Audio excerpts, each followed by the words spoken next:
Hello everyone, welcome back. Thank you for tuning in to the next episode. I'm Kasia and I'm your host. What we talk about here is everything spirituality. At least this is the idea now. We'll see how it evolves. The title of today's episode is Are Twin Flames Even Real? Just want to add one more information, so you can also watch me on YouTube. So if you prefer, you can decide if you prefer to watch and listen, or if you just prefer to listen, Apple Podcast, Spotify, whatever you prefer. Going back to the twin flames. So why did I choose this subject? In my work with people as a spiritual healer, past life regressor, or even like a tarot cards, or even a chat. I've always attracted people who wanted to just have a chat with me and wanted to hear my opinion on things. And it was before I got my degree in psychology, so I think that was before that, which I think going the psychology way made people even more sure that I'm the person to talk to, and I love doing that. My friends talk to me a lot. It's quite funny when people often comes to you for an advice because you're so smart, but it's so much easier to tell other people what to do, and following your own advice, it's a completely different thing.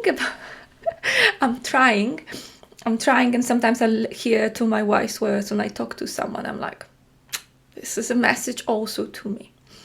So, back on the subject, in my work with people, I love is such a prevalent subject, question, pain. Of course, this is not the only thing that comes up, but heart, when I look at people as the energy field, blocked heart is like, I'm not sure, have I ever seen anyone with a not blocked heart? It doesn't have to be because of love. It could be anything, right? It can be trauma, it could be because I'm very sensitive and I'm protecting my heart, and I know this one very well, and it's like I've been working on it for many years, and it's layer after layer, and there is still some protections in place, because if you are super sensitive, you are just terrified of your heart being broken. So you might have issues with trusting other people, especially in romantic relationships, because we tend to open ourselves very deeply with the other person, and then we are very open to a lot of hurt. So love is something that I think humans just crave love.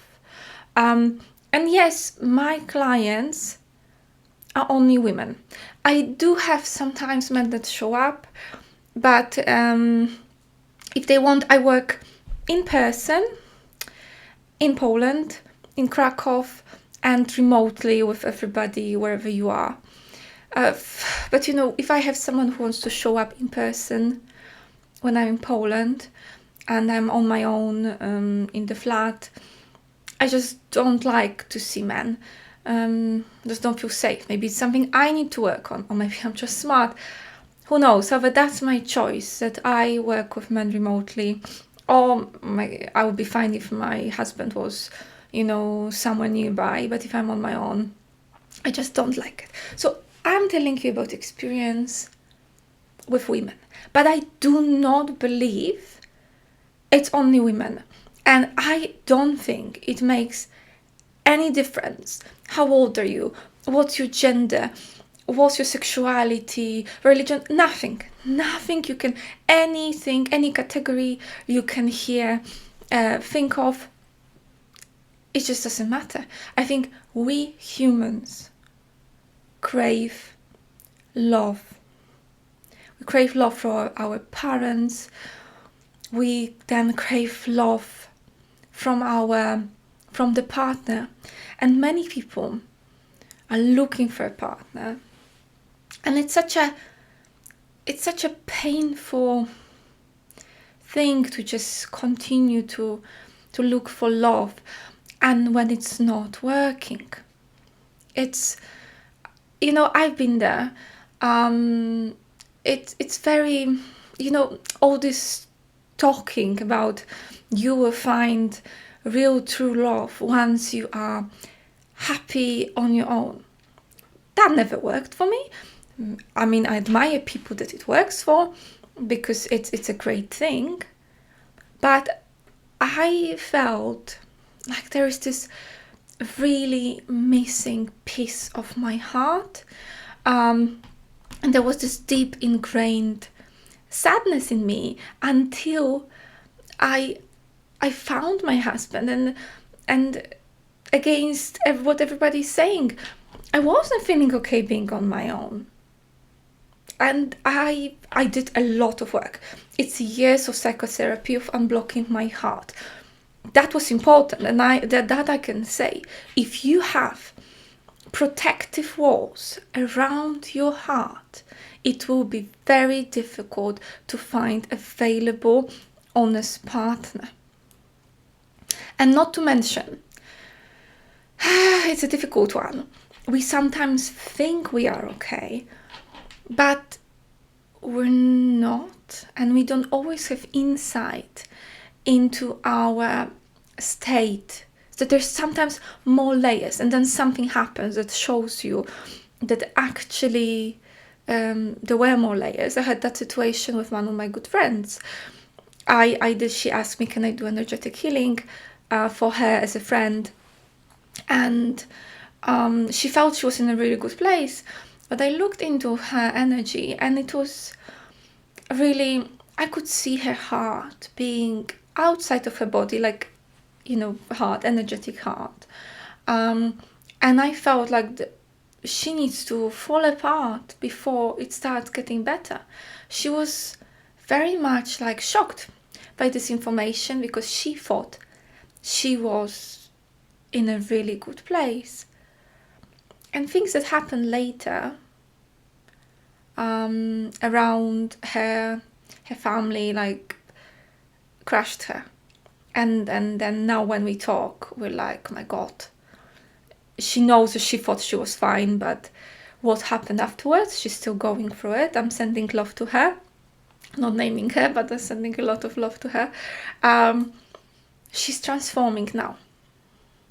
And I believe this transformation was necessary, this falling apart. That's a very important thing sometimes. It happened also to me. It happens, it happens to a lot of people on the path to becoming your better self. We are built on, very often, very bad foundations. And these foundations these foundations are creating the life that you're living at the moment, if this is a negative life, right? And to get a better life, we often have to just fall apart. It's like a tarot tower. I seem to be talking a lot about tarot tower, but I feel, like I said in the last episode, there's a lot of tarot tower energy this year. And for people who don't know what's a tarot tower, what's the meaning behind it, it's an actual tower that's being hit by the lightning. You can even see people falling out of this tower, and this tower is being crushed to pieces. And this is exactly what it is. Often when it shows up in readings, it just means that some big event that will shake you up and will come out of nowhere will happen. It's a scary card.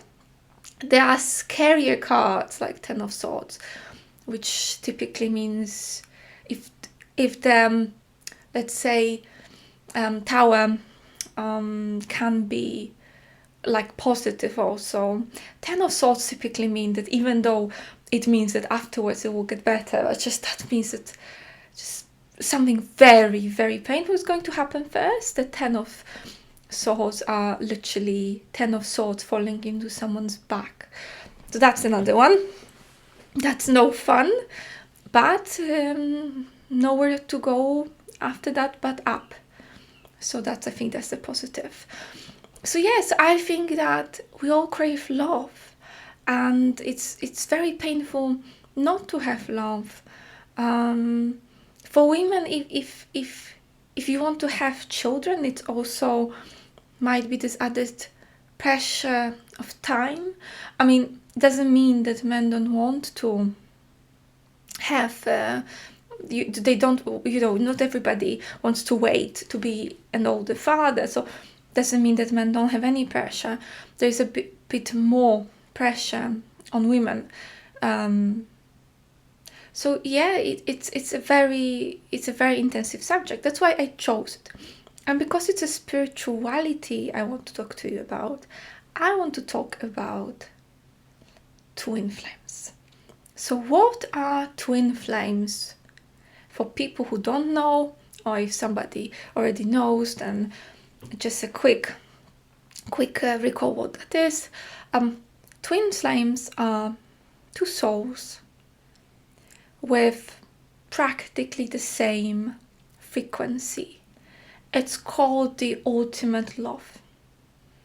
There are some definitions that say it's a one soul in two bodies. I never really believed that, or maybe I did once, but long time ago.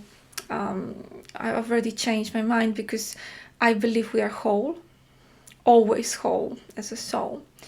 But this other soul, so I believe you were created like that from the beginning. Some people again will believe that it happened over lifetimes. It's with the spirituality, right? We all have our intuitions, we all have our guidance. So we follow what we hear, what we feel, but we don't have scientific research to say who's 100% right. So I will give you my view on that. So yeah, and people in the spiritual community often crave to find this love, this ultimate twin flame love. So I was there many years ago, way before I met my husband. I was in that community. I would read about twin flames, everything. I would listen to some teachers who teach about twin flames, how to attract them. I was following meditations about twin flames. The funny thing, or maybe not funny, because there is no guarantee ever about staying together, no matter what your level of spiritual connectedness. Sorry, just bashed my ring on the table. I'm not sure if you heard that. Yes, so it's one of the teachers I was following. That was a couple that were twin flames, and they were doing meditations. They had really lovely meditations. I heard later that they broke up. I haven't caught up with them for so many years. I don't know what's going on with them. But yeah, it does show that grabbing this ultimate person doesn't really guarantee anything, because you still have to work to make this relationship work, right? There's still effort that you need to put in. So yeah, of course that was triggered. My search was triggered because I met someone that I thought, oh my gosh, that must be it, right? But this is the thing. This is why this podcast is called Are Twin Flames Even Real? Because when I think about it more from the retrospective, when I think about this as a psychologist or just like an objective person, that was what I thought was this intensity, the must mean this is such a spiritual connection. It was toxicity. You know what feels like irresistible connection you cannot let go of? Toxic love. And you can then this is where it comes, all the like theories about what you have to go through to be with a twin flame. I experienced this twice. Yeah, you can. How come you met? You thought you met twin flame twice. You know, potentially it could be like a shadow twin, pre-twin. There are all these other things that can happen. Someone you need to work through some very difficult lessons before you actually meet your final person. Yeah, but in reality, I was a very wounded girl. Very wounded girl. With everything that happened in my life, I blocked my heart so badly. Didn't have the greatest examples of communication, of love. So I was attracting the same level of toxicity, but mirrored in the masculine. So this is where it's becoming very, very unhealthy. I have seen people, and I was, like I said, one of them, being incredibly miserable, looking for twin flames. Oh, this is the best one. Believing you already found your twin flame and they don't want to be with you. That I feel like it's a classic from what I've seen in the community. To be honest, I haven't visited this community for a very long time. I don't want to have anything in common with that. But I know what I was going through back then. So that's a classic. That's a classic example that someone is wasting their life, years of their life. You can't even imagine how many years people waste in full depression, yearning for this person who do not want to be with them, and then they do meditations to make it happen, or letting go. So the ultimate advice that is typically given is that you need to let this person go, and this is the only way for this push and pull modality to finish, because these relationships tend to be very often feminine, is pushing, chasing the masculine, and the masculine is running away, right? I'm just saying that example. It can be in any way, right? But this is what I've seen the most happening. And people, but letting go, how people understand letting go, I'm not sure they really understand what letting go means, because they don't. They're like, I moved on with my life, but I live with this hole in my heart because my beloved doesn't want to be with me. That's not healthy. Even worse, there's often people that already are in a relationship and you're hoping for that relationship to break up so you can be with this beloved one, and the surprising thing, this other person doesn't break up with their partner. They continue. And I'm not saying you're making up the love.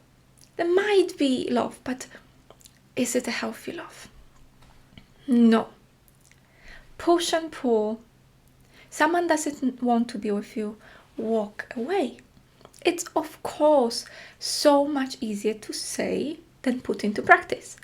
But that would be like, from the retrospective, looking back at it, I can tell you that this is the best thing you can do.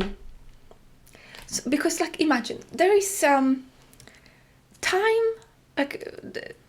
we understand time as humans in a very specific way. However, I do firmly believe that actually everything happens at the same time. I don't fully understand how it works, but this is how we also looking into future, because this already happened, right? So you can actually choose to do your lesson in a month in a year, 5 years, 10 years, never. And let's go back to the next life, and then let's do it again. Not to mention the soul contracts. That's sometimes a good thing to have a past life regression on that, to meet in the life that the contract happened, and just say that it's time to walk separate ways and agree that this contract is no longer needed. That can be really freeing. So that's a possibility. But the amount of pain, toxicity I see, it does really, if someone is craving such a love, that really means there's much more to work on. Much more to work on. Your journey is not ready.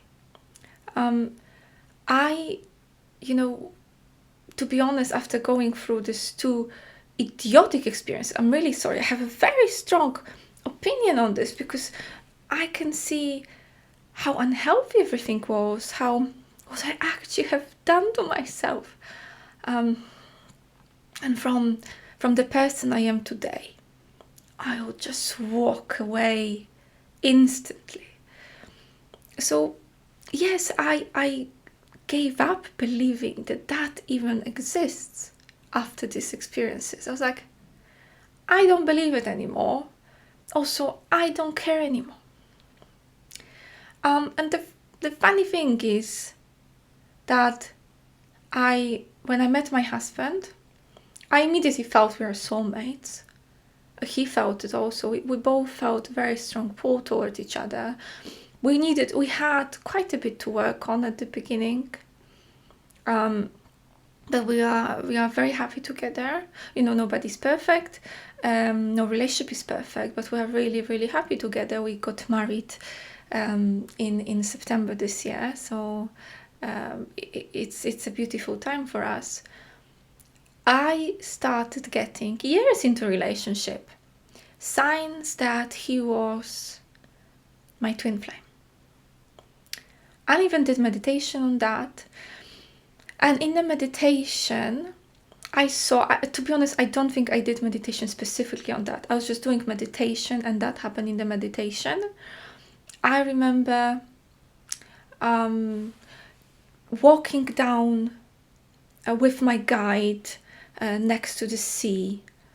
And then I stood, and then I saw me standing there and my husband standing there. And then behind us were like the shadows of our souls. And they were like huge souls, but the same level. They were both the same level. And then we stood like in front of each other and put our foreheads together in like a sign of love, like a soul, like a love between souls.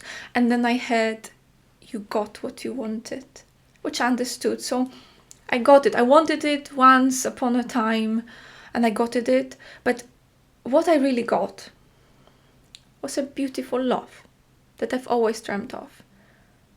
But do I believe it has to be a twin flame to have a beautiful love? No, not at all. I do believe probably some kind of soulmate. If you are the person that craves this special connection, that you can feel there is something more, then you can have a beautiful soulmate. Doesn't have to be a twin flame. Do I care that I was showed that my husband was my twin flame? Not at all. Because it doesn't change anything for us. We are very happy. There's a huge love between us. But we still need to put work in. And that's the thing. So I when I think about, I told you that getting a twin flame actually means you need to let go. So probably what they mean is how I let go, which is completely stop believing and stop searching. But like I say, it doesn't matter. Like, even in that meditation, somebody told me, he's not your twin flame, he's your soulmate. Would I be in any way if I feel in any way sad about it? No. Because we need to remember that even though there is this beautiful astral plane, I've been recently very much into astral projections to work on it, so that's why I'm using this phrase. There are many planes, and as people who are spiritual, we know there's something more, and this life is just a tiny bit of a puzzle to every other life or the eternity. But we need to also remember that we decided to come live on Earth for a reason. Earth is the most material of the planes. And I don't know how I know it, I just feel it. So we should live. We should enjoy living a life. We should not fully lose connection to the earth. We should be grounded. I met a lot of spiritual people that they're forgetting about this part. And I really, really believe that the biggest mission that we have on this plane is to be happy. And of course we have missions. There's so much talk now about uplifting the planet, about more and more light workers waking up. I say light workers is a huge term that has every aspect of people working spiritually underneath. So okay, I also work with people. I love helping people. But when I work with people, and I have, especially in the sessions for energy healing, when I go into people's emotions and I dig so deeply in their souls, I feel tired afterwards. I typically have a little bit of chocolate. We're laughing with my husband that I just met the Dementors, and I have to have some chocolate, like from Harry Potter. And would I decide to just deplete myself completely to fit as many people as I can so I can uplift the planet? No, because there is a balance needed. You need to take care of yourself. You need to live a happy life first, and then spread your light. Because if there is nothing to spread, then what are you spreading? And of course, I'm talking like I'm on some high horse here. No, I have plenty of things I'm still working through. Plenty. And I'm actually now currently at a lesson of how to not deplete myself that much working energetically, especially that my ability is incredible empathy. It just, I sometimes cry with unspoken tears of people, and it can be really intensive. So I have my own lessons. Like everybody here has their own lessons. Nobody's perfect. No matter how many years you've been on this journey, there's always something you can work on. But we don't need perfection either. We just need to be happy and taken care of, and then to spread it and try to heal others or support others the way we want. Or maybe your life mission is actually not in service. Everybody has their own different story. Every story has a meaning for this planet. So I wish everyone to find this beautiful love, or continue your beautiful love if you're already in one. To know you deserve. You don't have to settle. There's plenty of soulmates. Maybe there's a twin flame that you are destined to be with in this plane. Don't let yourself be mistreated. Don't chase. Just go into relationship that flow. But it doesn't mean no. It doesn't mean no issues or challenges. No, of course, work on yourself. Your partner has to work on themselves. but just respect yourself, love yourself, and choose partners only that reflect that. No matter the label, I believe everybody deserves this pure, beautiful love. And some people just have to love themselves a little bit more, to not let their time wasters and energy wasters into their field, people that will hurt them and lock their hearts even more. So this is what I want to finish this episode with. Wishing everyone lots of love, and if you already found your partner, cherish them. If you haven't yet, just remember to not settle, that you deserve beautiful love that feels great and to be treated very well. Thank you so much for listening, and hope to talk to you soon.